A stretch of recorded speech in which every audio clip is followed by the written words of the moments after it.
Okay, so we downloaded the AI file.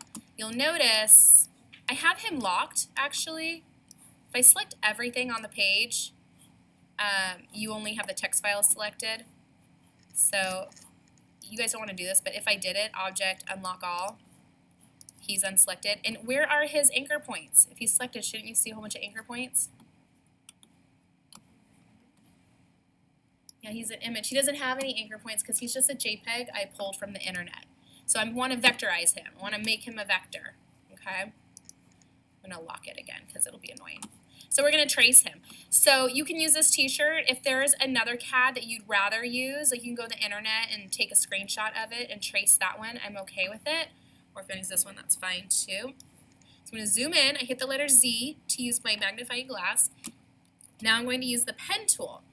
So again, a lot of beginners make the mistake of trying to trace it this way. Now when I trace things, I actually find it a lot easier to have a clear fill and then a bright colored stroke. You guys know what I mean when I say that? Yeah. So what should I do? Change the color. Yeah. And the feel. So since I have clear on my stroke and fill for my black for my fill, I can just hit this arrow and it swaps it. So that's kind of faster. Now I'm tracing something that already is black. So I'd rather, since I'm tracing it, I'd rather just use an annoying color that's super easy to see. So I changed it to red just to kind of help me. Okay. So this is what I don't really want you guys to do today.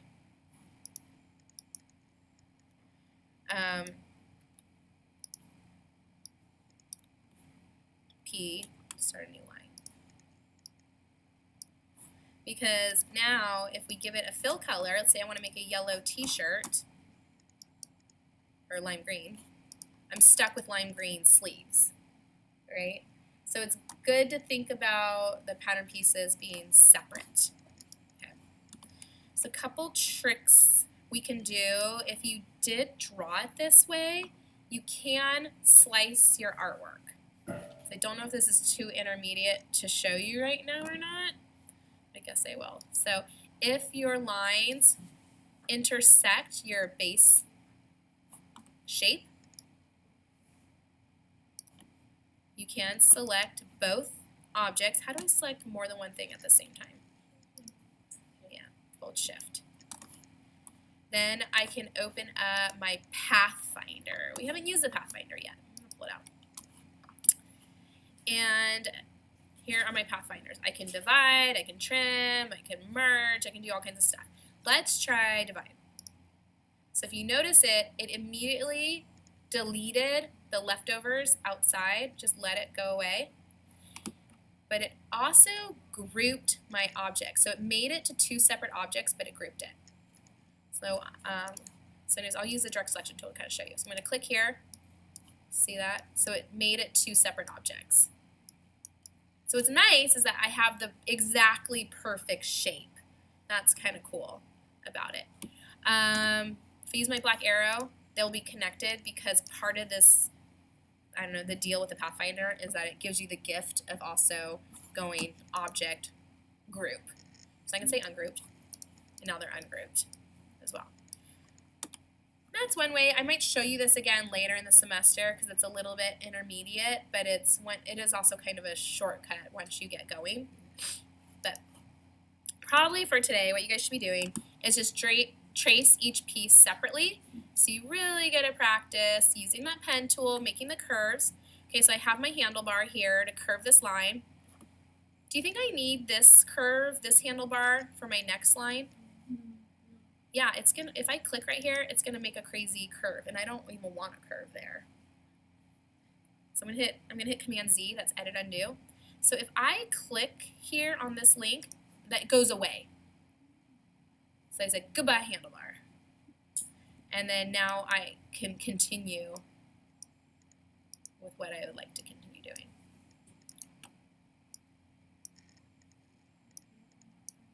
Yeah. Click and drag, lovely handlebar. I love him because he's making this guy curved. He's my friend. This guy, not my friend. That's ugly, right? I'm going to hit Command Z and undo, pretend I didn't do it. So if I don't want him, but I want to keep drawing, if you just click that anchor point, it makes him go away. And that really only works while you're drawing an object. It's not normal for it to make the handlebar going away. It's just while you're in path. So now I can click, and there's no annoying handlebar there. So I can do that again. Get rid of that. I don't want it. Click. I'm trying to do my best. That's kind of like for points. Okay, cool. So there is my sleeve. Now I do want to do my stitch lines. So I'm going to get the letter P. Oopsies, I added an anchor point. I don't want to do that. I want it to be separate. A separate object, a separate path.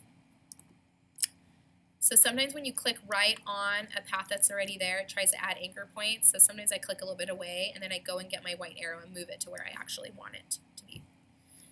Do you guys remember how to make stitch lines? Yes. I always did 3 by 2, but there's all kinds of choices you can do as well. Here's a fun thing that I like to do. This shirt is not perfectly symmetrical. I usually like my CADs to be perfectly symmetrical. So instead of sitting here and drawing where's left, I'd rather just copy and paste the guy I drew. So I selected 2 objects because I clicked and drag. Another way to do that is to select one, hold shift. Sometimes it's faster just to click and drag. I'm going to hit Command C and then Command V. Then you go Object, Transform, Reflect. And I have choices. You can either reflect up and down or side to side. So side to side or up and down. Let's do side to side, so vertical is fine. Okay, there it is.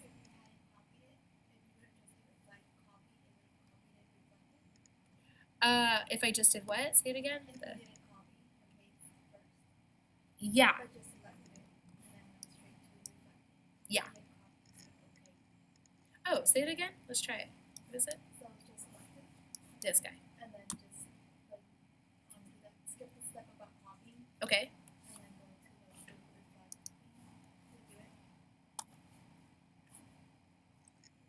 it. Okay. And then if you press copy.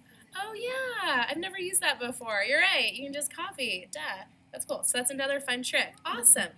What I like about her way is that now it's perfectly aligned. So now I can move it and hold shift. So it's what happens if I let go shift, it kind of drops a little bit. If I hold shift, it's like, nope, please stay aligned. So that way they're on the same plane. Because you don't want one arm higher than the other. That would look kind of funny if one arm was a little higher than the other. So that's a good trick, because then it's aligned. Cool, so there we go. There's my sleeve. You can see theirs isn't symmetrical. I think it's better to have it symmetrical. Okay, cool.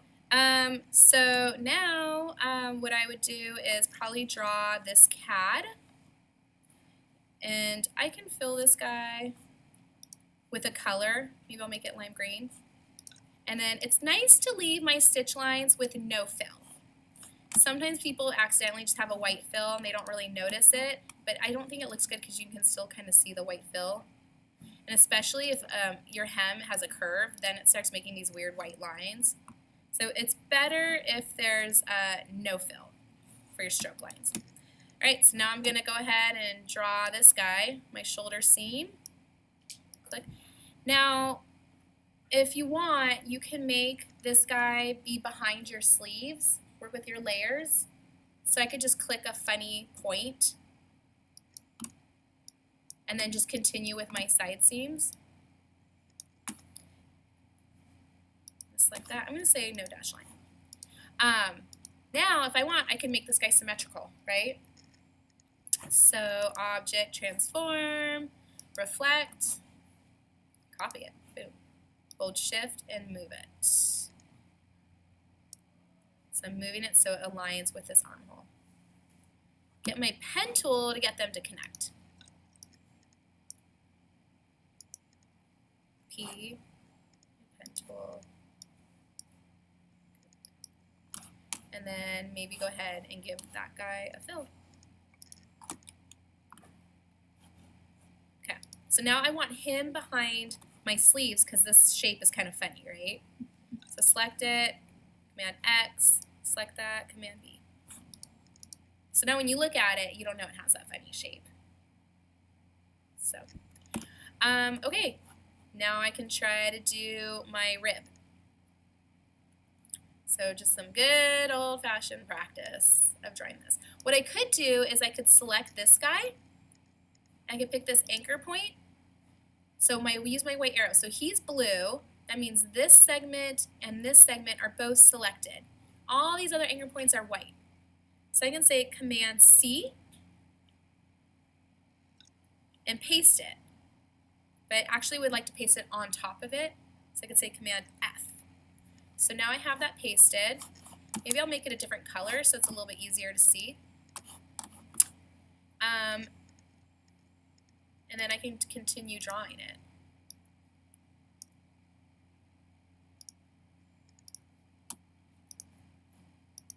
So that way I have my collar. Clean that guy up a little bit. Okay. So I have my stitching, I have my sleeve, I have my stitching, a sleeve, my body, my little neckline. Yeah. Okay. We still need the back. So what I like to do for my back is I usually like to just copy my front and then just bring up the neck for the back. So I'm going to say copy, I'm just going to say paste on the front for right now. I'm going to make it a different color so it's a little bit easier to see. I'll make it like yellow, I don't know, orange.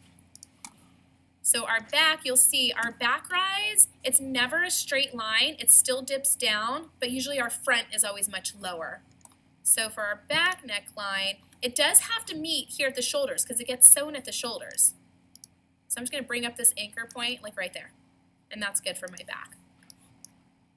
I'll take that guy, X, select that guy, Command B.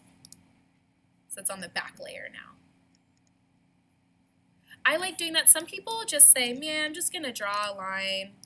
It's fine. That's all I really need to do. Or maybe I'll do like a weird funny shape and put it on the back layer so that you also get that just little line there.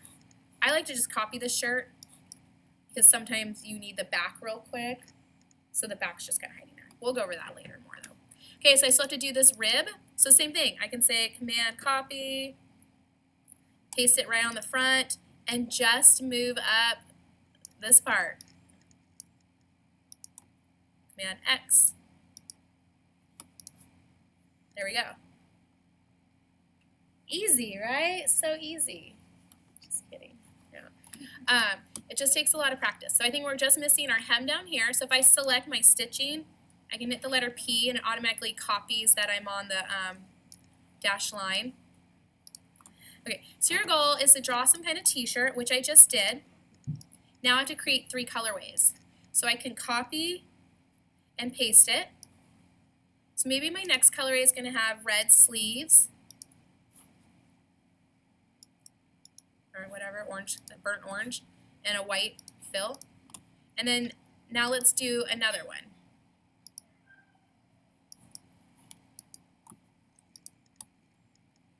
Maybe it'll be a ringer and have a brown collar too.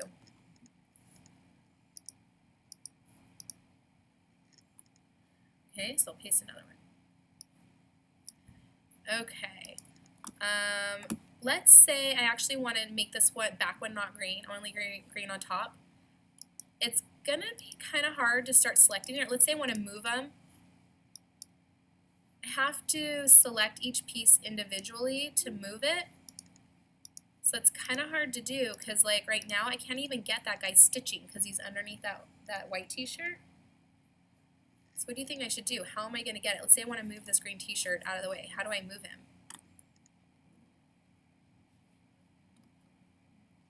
Should have grouped him.